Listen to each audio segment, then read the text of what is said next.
Hello and welcome to ECCB Connects, a production of the Eastern Caribbean Central Bank to share with you who we are, what we do, and how we serve you. On this episode, two financial experts, Trevor Blake, Managing Director of the Eastern Caribbean Securities Exchange, and Davinia Tomlinson, author and entrepreneur, share practical advice to get you well on the way to good financial behavior. Stay connected with us. We'll be back with more after this message. Celebrating ECCB at 40. Did you know that when the Eastern Caribbean Central Bank was established in 1983, the foreign reserves were less than $150 million? 40 years on, the foreign reserves of the currency union exceed $5 billion. Now you know, celebrating ECCB at 40.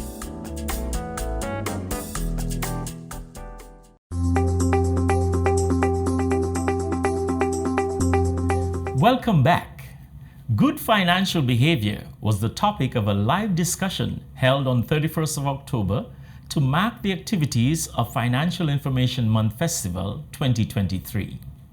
Managing Director of the Eastern Caribbean Securities Exchange, Trevor Blake, and author and entrepreneur, Davinia Tomlinson, led the discussion which touched on a number of areas, including budgeting, setting financial goals, and creating wealth through investments.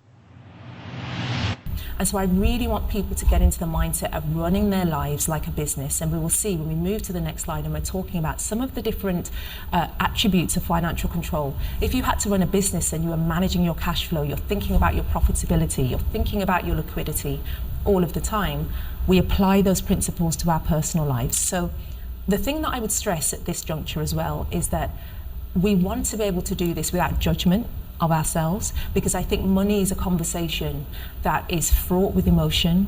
It evokes a lot of stress. Yes. If you're in a position of abundance and surplus, perhaps it does not. But I think for the vast majority of people, not having a basic understanding of what's happening around our money can really make us feel anxious.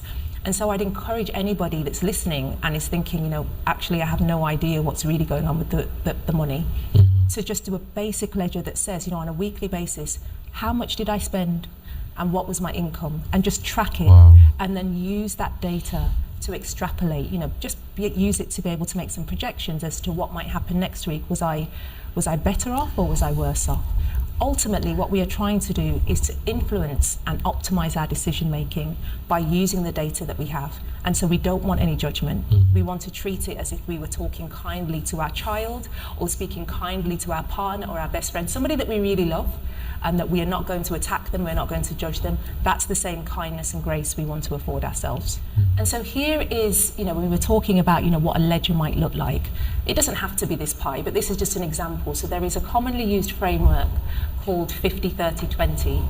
And effectively, it's a way of categorizing your outgoings so that you have an understanding of where your money is going, and you can start to put some parameters and boundaries around your spending and exercise some discipline. So with 50-30-20, what we're advocating here is saying 50% of your outgoings, or your income rather, 50% of your income should be assigned to your needs. So that might include your utility bills, your childcare, your groceries, your housing. 30% of your income to your wants, so all of your leisure activities, the things that you enjoy doing, liming, going to fets, whatever it is, 30% of your income should be assigned to that. Okay. And then 20% or a fifth of your income assigned to your savings and investments. Now, again, when I talk about this framework, the thing that I always say is it's like a lot of frameworks. We want to take what we need and leave the rest. So again, this is not a stick to beat ourselves with. 50-30-20 for me might look like 70-20-10. And so that ratio might look completely different. But what we are trying to introduce is that discipline, the principle around making sure that you're in control of your money is not in control of you, so that at the end of the week, you're not saying, I have no idea how much I spend on going out. I have no idea how much I've got left to buy petrol, put in my car to get to work. So we want to have some framework. But what we see there is, importantly, your needs are taken care of, your wants are taken care of. We don't want to deprive ourselves of, daily joy. but also that you are putting some money aside for later life. And so whether it is 20% or 1%, if you are able to put even $10 a week, $10 a month away, know that you are doing something really good to invest in future you. And you should treat that as something to celebrate. It doesn't have to be a lot of money, but you start where you are and do what you can and then build it up slowly.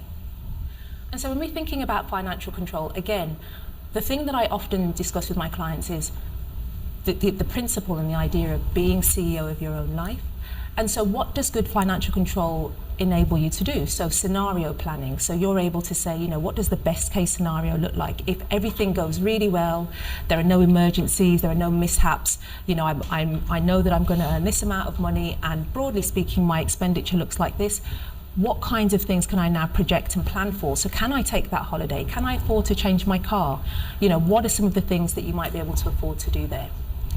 Debt management. So, when we talked about the correlation between money and mental health, we know that, when you are heavily indebted or indebted at all, irrespective of the magnitude, that can again evoke lots of anxiety, feelings of stress, and that can become a downward spiral where you're worried that you can never get out of it. And so having an understanding of how much do I have left in the pot once my basic needs are taken care of and everything else will enable you to say, right, I can afford to pay a bit more towards my debt, which will ultimately enable me to drive down that debt load much sooner than I perhaps had anticipated. And I think, again, at this point, it's important for people to recognize that when it comes to their debt, the debt, whatever debt situation you may find yourself in, we should never view it as something that is representative of who we are. Sometimes we find ourselves in situations where we need to get access to debt, and we use debt and we find that it may, result in a spiral that we struggle to manage. But it's important that we're able to confront it and take the necessary steps to contribute towards driving that debt down. So this is not, about us saying, people that are in debt are bad and people that are not in debt are good. It's purely about saying, what can I do based on the information that I have and the cash that I have available to improve? And then again, when we're thinking about financial control, what saving and investment decisions are we able to take? So if you have no idea or understanding of what's happening with your money on a monthly basis, you don't know how much you've got left over, you can't put any money into your emergency saving pot because you're living every day as an emergency rather than in a state of seamless flow. You can't make longer term investment decisions, and so on that basis you will constantly feel as though you're on a treadmill. And so what we want is to take a more planned approach and to feel less tactical in our decision making. So what then we could do in terms of investing and the investment options that are available to you? From the very basic, in terms of generating income, we have CDs or fixed deposits with banks and other financial institutions. Those are good. They give you a better interest than savings for the most part. So that's something that you should start to branch out into almost immediately having built up your nest egg. The benefit of CDs as well, they are relatively liquid in that they're pretty much short term, maybe a year or so. So within a year you have your principal that you're able to either reinvest or use for anything. The next thing is bonds. Again, bonds, pretty good, give you a fixed rate of interest, and you will get that regularly over the period of the bond, whether every half year or some bonds pay quarterly, as the case may be. And it's relatively safe. You wouldn't lose the principal unless the issue of the bonds go bust. And most of the bonds that we have around here are government bonds, and it's quite unlikely that governments will go bust. Although we know some governments refinance from time to time. But the bonds are pretty safe investments that you could make and get a rate of interest that could give you some income over time. But there's nothing exciting about that. I mean, again, you're not going to get rich from it. You'll be able to preserve your wealth, but you're not going to get rich from it. The next category is investment funds, and typically mutual funds. And we have some coming into our region now in recent times. Again, these are instruments where one is able to pool your investment with other investors or other holders of these funds, and those funds could then be invested professionally on your behalf by the fund managers. Again, that gives you an even better return on average. It's depending on what the fund managers invest these monies in, the risk could be relatively low.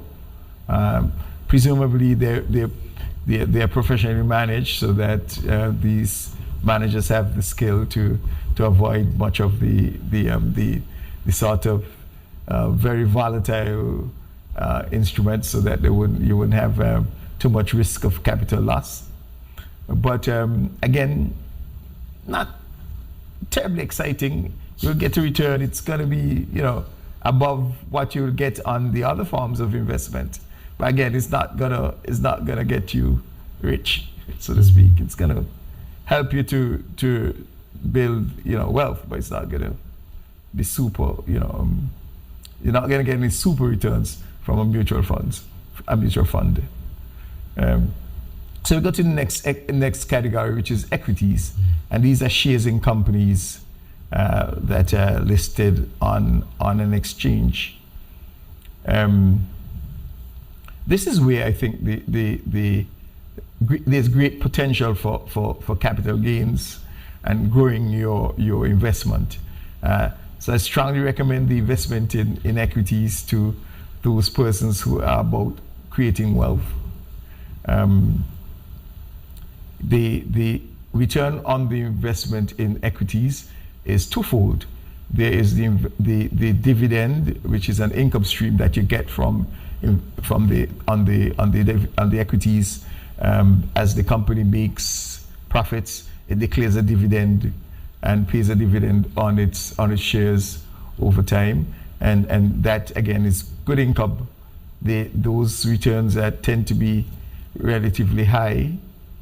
And there's a second part, which is the capital appreciation, the capital gains that you get as the company grows. The company is profitable, its value increases, so the value of your investment in that company increases over time, and that capital gains could be significant, and that is what I think would generate significant returns for investors on the investment in equities. I think one is able to create wealth through investment in equities. Then there's also real estate. I think real estate provides a significant potential as well for persons to create wealth. The value of property increases significantly, and especially in our countries where land is relatively scarce and concentrated in government hands, etc. So the return on property investment tends to be high. You've known many people who have created wealth from property investment, buying property low, upgrading the property, building equity in that property, and selling at a later point and generating significant wealth.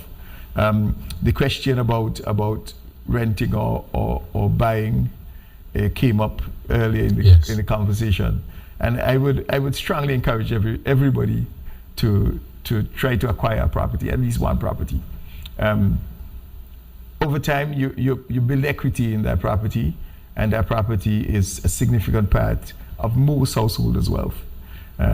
Most householders, a significant part of their wealth is tied up in the property as they build equity over time.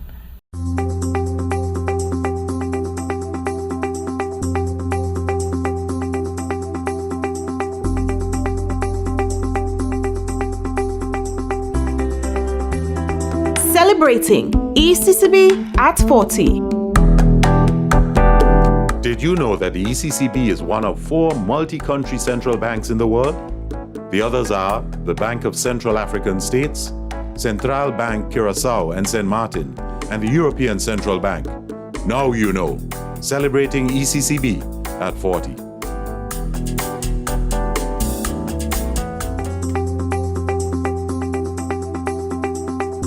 We're at the end of this episode of ECCB Connects, where we shared highlights of the Financial Information Month Festival discussion on good financial behavior.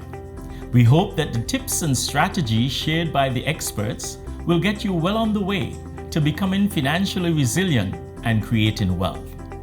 Kindly check out our Facebook page and YouTube channel to view the full discussion. Thanks for watching, and join us again for another episode of ECCB Connects.